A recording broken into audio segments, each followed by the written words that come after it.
আসসালামু আলাইকুম রহমতুল্লাহি ওবরকাতুহু। সম্মানিত দর্শক, ডক্টর মোহাম্মদ ইউনূস যে কদিন ধরে ক্ষমতায় আছেন তার একটা বৈশিষ্ট্য ফুটে উঠেছে। সেটা হলো তিনি শেখ হাসিনার মতোই ঘন ঘন বিদেশে যান। এক, দুই নম্বর হলো বিদেশ যাওয়া তিনি পছন্দ করেন, স্বাচ্ছন্দ্য অনুভব করেন। তিন নম্বর হলো বিদেশে গিয়ে তিনি সবার সঙ্গে করমর্দন করেন, ছবি তোলেন হাসি মুখে। এটা তার আগেও ছিল, কিন্তু এখানে এটা বেড়ে গেছে আগের যে কোনো সময়ের চাইতে। তো আগে এই জিনিসগুলো দৃষ্টিকটু মনে হতো না, কিন্তু যখন দেখা যাচ্ছে যে বাংলাদেশে একজন প্রধান উপদেষ্টা মানে প্রধানমন্ত্রী পদমর্যাদার ব্যক্তি বিদেশের একজন সাধারণ নাগরিকের সঙ্গে বেশি আন্তরিকতা দেখানোর জন্য তিনি এক হাত দিয়ে ডক্টর ইউনূসের হাত ধরেছেন, ডান হাত দিয়ে, আর ডক্টর মোহাম্মদ ইউনূস ডান হাত দিয়ে হ্যান্ডশেক করে বাম হাত দিয়ে আবার বেশি আন্তরিকতা দেখানোর চেষ্টা করছেন। দুই নম্বর হলো ডক্টর মোহাম্মদ ইউনূস একেবারে যাকে বলা হয় চাঁদের হাসি, সর্বোচ্চ হাসি দিয়ে সম্ভাষণ জানাচ্ছেন, আর অপর পক্ষের যে লোকটি গম্ভীর হয়ে তার হাসি দেখছেন। এরকম দৃশ্যই আপনি বেশি দেখবেন যে তাদের উভয়ের যে ছবিগুলো আসে, যেমন যদি 1000 ছবি বিশ্লেষণ করেন তাহলে আপনি দেখবেন যে ডক্টর মোহাম্মদ ইউনূস হাসতে গিয়ে ধরুন দাঁতের 6-12টা দাঁত তিনি বের করেছেন সামনের, উপরের পাটিতে 6টা, নিচের পাটিতে 6টা, 12টা। তো অন্যদিক থেকে যে ভদ্রলোক তিনি হয়তো মুখ কালা করে আছেন, মুচকি হাসি দিয়েছেন বা হাসতে গিয়ে দাঁত বের করেছেন ওনার মতো, এরকম ছবি আমি আসলে দেখিনি। তিন নম্বর হলো যে পোশাক পরিচ্ছদে এখন দেখা গেল যে উনি যার সঙ্গে কাতারের আমিরের সঙ্গে, আমির তো তার সঙ্গে দেখা করেনি, ধরেন কাতারের প্রধানমন্ত্রীর সঙ্গে তিনি কথা বলছেন, আমেরিকার একজন অভিনেতার সঙ্গে কথা বলছেন, বা যার সঙ্গে নরেন্দ্র মোদীর সাথে কথা বলছেন, তো সেখানে তার যে ড্রেস কোড আর ওনার যে ড্রেস কোড, এখানে একটা দারিদ্রতা ফুটে উঠছে। এবং বেশিরভাগ ক্ষেত্রে পশ্চিমারা ওনার চেয়ে একটু লম্বা, তো তিনি যখন হাসতে থাকেন তাহলে তাহার মুখটি আকাশের দিকে তাকানো থাকে। আকাশের দিকে তাকিয়ে একজন 87 বছরের বয়স্ক মানুষ যখন হাসেন তখন এটা খুব একটা অদ্ভুত দৃশ্য সেখানে তৈরি হয়। এটা আমরা দেখছি, এবং সেই দৃশ্য যদি বিদেশে দেখে আমরা দেখি, আর যা হোক না কেন, একটা দেশের যে স্ট্যাবিলিটি, তার যে বিনিয়োগের পরিবেশ, এবার সেই দেশের যে অর্থনৈতিক ক্ষমতা, সুশাসন, এই জিনিসগুলো ওইভাবে ফুটে ওঠে না। রাষ্ট্রকে রাষ্ট্রের মধ্যে থাকতে হয়। শেখ হাসিনার কথা বাদ দিলাম, বেগম জিয়ার যে বিদেশ ভ্রমণের ছবিগুলো দেখেন, তার যে ব্যক্তিত্বময়তা, কিংবা জিয়াউর রহমান সাহেবগুলো দেখেন, ইভেন এরশাদ সাহেব যখন হোয়াইট হাউসে গেছেন সেই ছবিগুলোর দিকে আপনি দেখান, যে এরশাদ সাহেবের একটা ছবি, বেগম জিয়ার একটা ছবি, জিয়াউর রহমান সাহেবের একটা ছবি, বঙ্গবন্ধুর কথা তো বাদই দিলাম। বঙ্গবন্ধু যেখানে যেতেন তার পাশে অন্য সবাইকে মনে হতো, মানে বঙ্গবন্ধুকে মনে হতো বিশ্ব নেতা, আর অন্য যারা আছে তার আঞ্চলিক নেতা, লোকাল লিডার। এরকম বাংলাদেশের সেই যে অতীতের যে রেকর্ডগুলো, সেই রেকর্ডের সঙ্গে ডক্টর মোহাম্মদ ইউনূসের এই জিনিসগুলো মিলে না। ফলে আমরা যারা এই বিষয়গুলো দেখি আমাদের কাছে খুবই দৃষ্টিকটু মনে হয়, নিজেকে হীনমন্য মনে হয়। দুই নম্বর হলো যে তিনি বিদেশে গিয়ে একটা না একটা ইন্টারভিউ দেবেন পত্রিকার সাথে, টেলিভিশনের সাথে, এবং এইবার সর্বশেষ তিনি গিয়ে আল জাজিরার সঙ্গে দিয়েছেন। এবং এখানে বক্তব্য দিতে গিয়ে তিনি রীতিমতো রাম ধরা খেয়েছেন। যেমন ধরুন, উনি কথা এড়িয়ে গেছেন, অন্য তথ্য দিয়েছেন, এবং ওরা যা জিজ্ঞাসা করেছিল তার অ্যাগেনস্টে তিনি যে উত্তর দিয়েছেন, এই উত্তরটা শেখ হাসিনার সঙ্গে আমানপুরের যে একটা সাক্ষাৎকার হয়েছিল, শেখ হাসিনার সঙ্গে বিবিসি ভয়েস অব আমেরিকার যে একটা সাক্ষাৎকার হয়েছিল, বিবিসি লন্ডনের একটা সাক্ষাৎকার হয়েছিল, ওর চাইতেও ও ঠিক ওই পর্যায়ের সাক্ষাৎকার। দেখা গেল যে শেখ হাসিনাকে জিজ্ঞাসা করছে বাংলাদেশের গুম নিয়ে, হত্যা নিয়ে, তিনি তখন বলছেন আমার বাবাকে তারা মেরেছে, দেখেন আমার বাবাকে তারা মেরেছে, আমার ভাইকে তারা মেরেছে, এরকম একটা কথাবার্তা। তো আল জাজিরা তারা জিজ্ঞাসা করছে যে বাংলাদেশের থানাগুলো পুড়েছে, পুলিশ হত্যা হয়েছে, এবং স্পষ্টতই তোমার যারা লোকজন, এনসিপি যারা লোকজন আছে তাদের বিরুদ্ধে এই যে অভিযোগগুলো বিভিন্ন মহল থেকে আসছে, এই বিষয়গুলোকে কিভাবে দেখছো?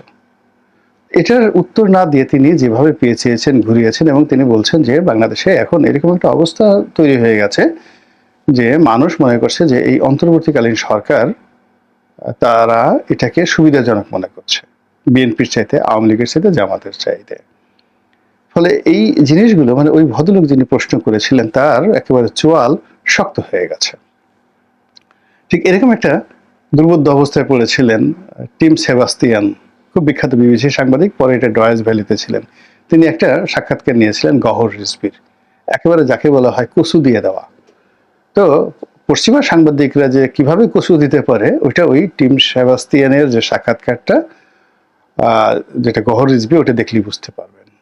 আবার আমানপুর যেভাবে শেখ হাসিনাকে ধমক দিয়েছিলেন প্রাইম মিনিস্টার, মানে বাংলায় যদি আমি বলি যে এই প্রধানমন্ত্রী শুনো আমার কথা, কি সমস্ত কথাবার্তা বলছো, এটা এইরকম ল্যাঙ্গুয়েজ ছিল, এরকম বডি ল্যাঙ্গুয়েজ ছিল।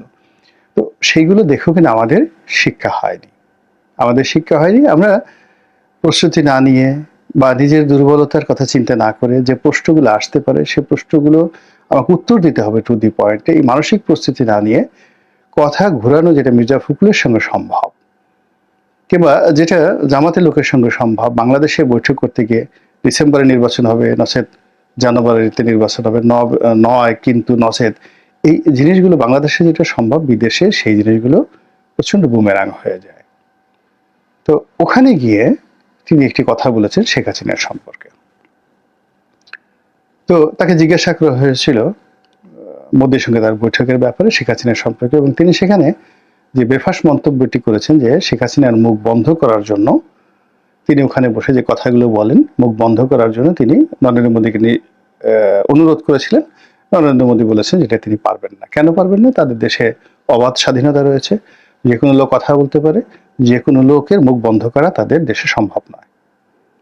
তাহলে এই উত্তর দ্বারা যেটা বোঝা গেল সেটা হলো কারো মুখ বন্ধ করার জন্য, গণতান্ত্রিক মুখ বন্ধ করার জন্য ডক্টর মোহাম্মদ ইউনূস অনুরোধ করেছেন। তাহলে তিনি কারো যদি মুখ বন্ধ করতে চান বিদেশের মাটিতে, তাহলে নিজের দেশে তিনি কিভাবে মুখ বন্ধ করে আছেন, বন্ধ করে রেখেছেন গণমাধ্যমের এবং সাধারণ জনগণের, এটা মানে যে কোনো বেকুব লোক বুঝতে পারে যে আপনি অন্যের মুখ বন্ধ করতে চান। দুই নম্বর হলো শেখ হাসিনার যে মুখের ভাষা, এটা তার জন্য এতটা কামানের গোলার মতো যে শেখ হাসিনা দিল্লিতে বসে যা কিছুই বলছেন না কেন তা ডক্টর মোহাম্মদ ইউনূসের সবকিছু উলট পালট করে দিচ্ছে, তার শান্তি হারাম করে দিচ্ছে, তার তার ঘুম হারাম করে দিচ্ছে। তারপরে তার সরকারের মধ্যে অস্থিরতা তৈরি হচ্ছে, সারা দেশে অশান্তি তৈরি হচ্ছে। এই অশান্তি দমন করার জন্য তিনি নরেন্দ্র মোদীকে রিকোয়েস্ট করেছেন যে ভাই গো ওনার মুখটা বন্ধ করে দেন। সে বলছে আমি পারবো না। এখন বুঝার চেষ্টা করেন একটু, জাস্ট এটাকে নিয়ে কষ্টও লাগে, হাসিও পায় যে বয়স হলে যা হয়। উনি যৌবনকালে এই ধরনের কথা বলতেন কিনা আমি বলতে পারবো না। তো যাই হোক, শেখ হাসিনা দিল্লিতে বসে একটা অডিওতে একটা বার্তা দিলে যদি শেখ হাসিনার এই কথার কারণে ওনার গদি নড়তে থাকে, ওনার দেশে অশান্তি তৈরি হয় যেটা উনি নিয়ন্ত্রণ করতে পারেন না, তাহলে উনি কি করে একটা ভালো নির্বাচন দিবেন, কি করে একটা দেশ চালাবেন, কি করে আওয়ামী লীগকে প্রতিহত করবেন, কি করে শেখ হাসিনার বিচার করবেন? শেখ হাসিনার বিচার তো অনেক পরের ব্যাপার। শেখ হাসিনা ওখানে বসে যদি বলে এটা কুক, এই কুক শব্দটার ধমক যদি আপনি সামলাতে না পারেন, পালাপালি আমরা খেলি না গ্রামে, আমি পালিয়ে আছি কুক আমাকে ধরো তো, তো এখন সেই কুক শব্দ শুনে যদি আপনি চিত হয়ে পড়ে যান, তো আপনি তাকে খুঁজে বের করবেন কিভাবে? এটা তো একটা স্বাভাবিক বিষয়। কতগুলো জিনিস আছে সেগুলো বলতে হয় না, তিনি এই কথাগুলো ওখানে গিয়ে সেটা বলে আসছেন। ফলে কি হলো, তার সরকারের যে দুর্বলতা সেটা আন্তর্জাতিকভাবে প্রমাণিত হলো, এবং তিনি যে শেখ হাসিনাকে ভয় পাচ্ছেন এটা প্রমাণিত হলো, এবং তিনি যে শেখ হাসিনার জবান বন্ধ করার চেষ্টা করছেন, অর্থাৎ তার সামনে কেউ কথা বলুক তারপরে শেষে এটা তিনি যেভাবে পছন্দ করেন না। এখন বাংলাদেশে আমরা হয়তো 2-4 জন কথা বলছি, যদি তার ওইভাবে সামর্থ্য থাকতো, শক্তি থাকতো, হয়তো আমাদেরকে বলতো যে একদম কথাবার্তা বলে 32টা দাঁত খুলে ফেলবো, চড়াইয়া আর কথাবার্তা বলবি না। কিন্তু এই যে তার যে অনুরোধ নরেন্দ্র মোদীর পর্যায়ে গিয়ে, যেখানে বাণিজ্য নিয়ে কথা হবে, যেখানে দুটো রাষ্ট্রের সঙ্গে বন্ধুত্ব কিভাবে গড়ে তোলা যায়, সেখানে শেখ হাসিনা কিনা তো আলোচনাই করার দরকার নাই, ইজ অ্যাবান্ডেন্ট, বাংলাদেশে তার দরকারই নাই।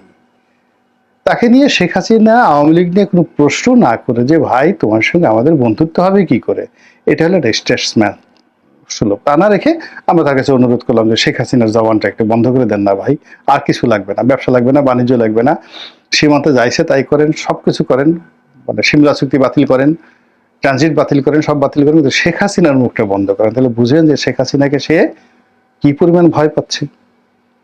আর এই যে শেখ হাসিনাকে যে সে ভয় পাচ্ছে, এই ভয়ের কারণে কি হচ্ছে, আওয়ামী লীগ পাত্তা পেয়ে যাচ্ছে। তাদের মধ্যে তো জ্ঞানী গুণী আছে, আমার মতো লোক যদি, এত নির্বোধ লোক যদি এত সহজে এই জিনিসগুলো বুঝতে পারি, তো আওয়ামী লীগের লোকজন বুঝতে পারছে না। আর বুঝতে পারার জন্য তার মনে ভয় সৃষ্টি করার জন্য তারা একের পর এক কিন্তু শেখ হাসিনার কণ্ঠকে ব্যবহার করবে এবং আরো বেশি বেশি শেখ হাসিনা কথা বলা শুরু করবে এবং অকথ্য ভাষায় গালাগাল শুরু করবে। এবং এগুলো এমন একটা ব্যাপার, শব্দ সন্ত্রাস খুব বাজে।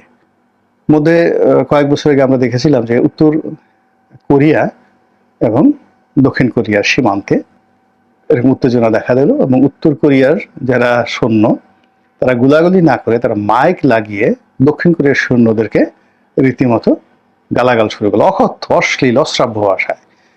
এবং এটা বুলেটের সাথে এত বেশি শক্তিশালী ছিল যে অনেক দক্ষিণ কোরিয়ার সৈন্য রীতিমতো মানসিক ভারসাম্য হারিয়ে ফেলে এবং রীতিমতো চুক্তি করে নাকে দস্তখত দিয়ে ওই গালাগাল বন্ধ করতে হয়েছিল। ফলে শব্দ সন্ত্রাস এ কিন্তু ডেঞ্জারাস। আপনি দেখেন এই যে রিসেন্টলি জামাতকে যারা গালাগালি করছে, জামাত সেই গালাগালির ভয়ে বলতে গেলে তাদের কাছে যেভাবে নাকে খত দিয়ে আত্মসমর্পণ করছেন, এতে বুঝতে হবে যে শব্দ সন্ত্রাসে কিন্তু ভীষণ রকম একটা নেগেটিভিটি রয়েছে। এখন ডক্টর মোহাম্মদ ইউনূস প্রমাণ করে ফেলেছেন যে তিনি শব্দ সন্ত্রাসকে ভয় পান এবং সেই সন্ত্রাস যদি শেখ হাসিনার পক্ষ থেকে আসে, তো শেখ হাসিনা আরাম পেয়ে গেছেন যে দাঁড়াও, আমি ডক্টর ইউনূসকে ভয় দেখিয়েছি, তো আরো ভয় দেখাবো, আরো কথা বলবো, এমন কথা বলবো যে কথা তোমার সিংহাসন থরথর করে কাঁপতে থাকে। এবং ভয় এমন একটা জিনিস, ভয় পেলে প্রথম হাত কাঁপে, গলা শুকিয়ে যায়, বুক ধড়ফড় করে, রাতে ঘুম হয় না, রাতে ঘুম না হলে পেট খারাপ হবে, পেটে পুটপুট করবে, পেট খারাপ হলে কি হয়, কোষ্ঠকাঠিন্য হবে, আর কোষ্ঠকাঠিন্য হলে আপনি বায়ু ত্যাগ করবেন, বায়ু ত্যাগ করলে আপনি যেখানেই বসেন না কেন আপনি মুসরাতে থাকবেন। আপনি যখন মুসরাতে থাকবেন এবং ফুস করে আপনার ওটার উপর তো কোনো বিষয় নাই, তো দেখা গেল যে খুব শব্দ ছাড়াই আপনি বায়ু ত্যাগ করলেন, দুর্গন্ধ ছড়িয়ে পড়লো, আশপাশের সব লোক বিরক্ত হবে। আর যখন আপনি ফুস করবেন একটা শব্দ হবে, তো যদি একটা শব্দ কোনো মতে বের হয়ে যায়, আশেপাশের যত বড় লোকই হোক না কেন, সেটা মিলিটারি কমান্ডার হোক কিংবা সেটা ধরেন একেবারে সবচেয়ে রাগী একজন কমান্ডার সে বসছে। এখন কার কথা বলবো, সেই ইতিহাসের ধরেন চেঙ্গিস খান ধরেন একজন কমান্ডার, খুব নিষ্ঠুর নির্মম। তো আপনি সে একটা মিটিংয়ে বসছে ধরেন বাগদাদের খলিফার সঙ্গে, খলিফা সে রাজসিংহাসনে বসে জোরে একটা শব্দ করে বায়ু ত্যাগ করে ফেললো। বিশ্বাস করেন চেঙ্গিস খান, হালাকু খান কেউ হাসি বন্ধ করতে পারবেন না। আর একবার যদি সেখানে হাসি শুরু হয়ে যায়, বাকি সবাই গড়াগড়ি শুরু করে দেবে, ছেলে বুড়ো সবাই একই অবস্থা। তো এই জিনিসটা হয় থেকে ভয় থেকে। এখন শেখ হাসিনাকে ভয় পাওয়া যাবে না, শেখ হাসিনার সামনে সিনা উঁচু করে দাঁড়াতে হবে। আমরা দাঁড়াই নাই, আমরা এই বাংলাদেশে তো দাঁড়িয়েছিলাম। আর এভাবে আমার ঘর ভেঙে দিয়েছে, দাঁড়িয়েছিলাম না, গাড়ির মধ্যে বসেছিলাম, ডিজিএফআই এর লোক নিয়োগ করে এইরকম 10 কেজি ওজনের হাতুড়ি দিয়ে আমার গাড়ি ভেঙে ফেলছে। গাড়ির মধ্যে তো বাপের বেটার মধ্যে বসেছিলাম, ঢাকা কলেজের পেছনে বাসা, প্রতিদিন ছাত্রলীগের 300-400 পোলাপান গিয়ে ওখানে দাঁড়িয়ে থাকতো। সেই দুই গাড়ির মধ্যে তার মধ্যে গিয়ে গাড়ি চালিয়ে সে 2018 থেকে নয় 2014 থেকে 2025 পর্যন্ত ঢাকা কলেজে বাসা চেঞ্জ করে। সব মানুষ বলছে রনি ভাই বাসাটা চেঞ্জ করেন, বাসা তো চেঞ্জ করিনি। সবাই বলছে এই যে আওয়ামী লীগ অফিস বঙ্গবন্ধু এভিনিউতে আপনি তোপখানা রোডে অফিস করেন, এটা নিরাপদ না ভাই, আপনি গুলশান এলাকাতে নিরাপদে চলে যান, আপনার জীবনের অনেক দাম আছে। যাইনি তো, সিনা উঁচু করে টিকে ছিলাম। তো তদুপ এখন আপনি সিংহাসনে বসেছেন, রাষ্ট্র ক্ষমতা চালাবেন, আপনি যদি এইভাবে শেখ হাসিনার মুখকে ভয় পেয়ে নরেন্দ্র মোদীর কাছে উন্নয় বিনিময় করেন, তাহলে কি হবে বলেন? যে বোমাটা ফাটিয়েছেন, এখন এই বোমাটা কিভাবে সামাল দিবেন, এটা আপনারই ব্যাপার। আল্লাহ আমাদের সবাইকে হেদায়েত দান করুন এবং হেফাজত করুন। আসসালামু আলাইকুম ওয়া রাহমাতুল্লাহি ওয়া বারাকাতুহু। আসসালামু আলাইকুম প্রিয় দর্শক, আশা করি পুরো ভিডিওটি দেখেছেন এবং বুঝতে পেরেছেন। কথা বলেন আমাদের সবার পরিচিত প্রিয় মুখ, প্রিয় সাংবাদিক গোলাম মাওলা রনি, সাবেক সংসদ সদস্য, লেখক এবং জার্নালিস্ট। আশা করি পুরো ভিডিওটি দেখেছেন এবং বুঝতে পেরেছেন। সবাই ভালো থাকবেন, সুস্থ থাকবেন। ভিডিওটি শেষ করছি। আসসালামু আলাইকুম।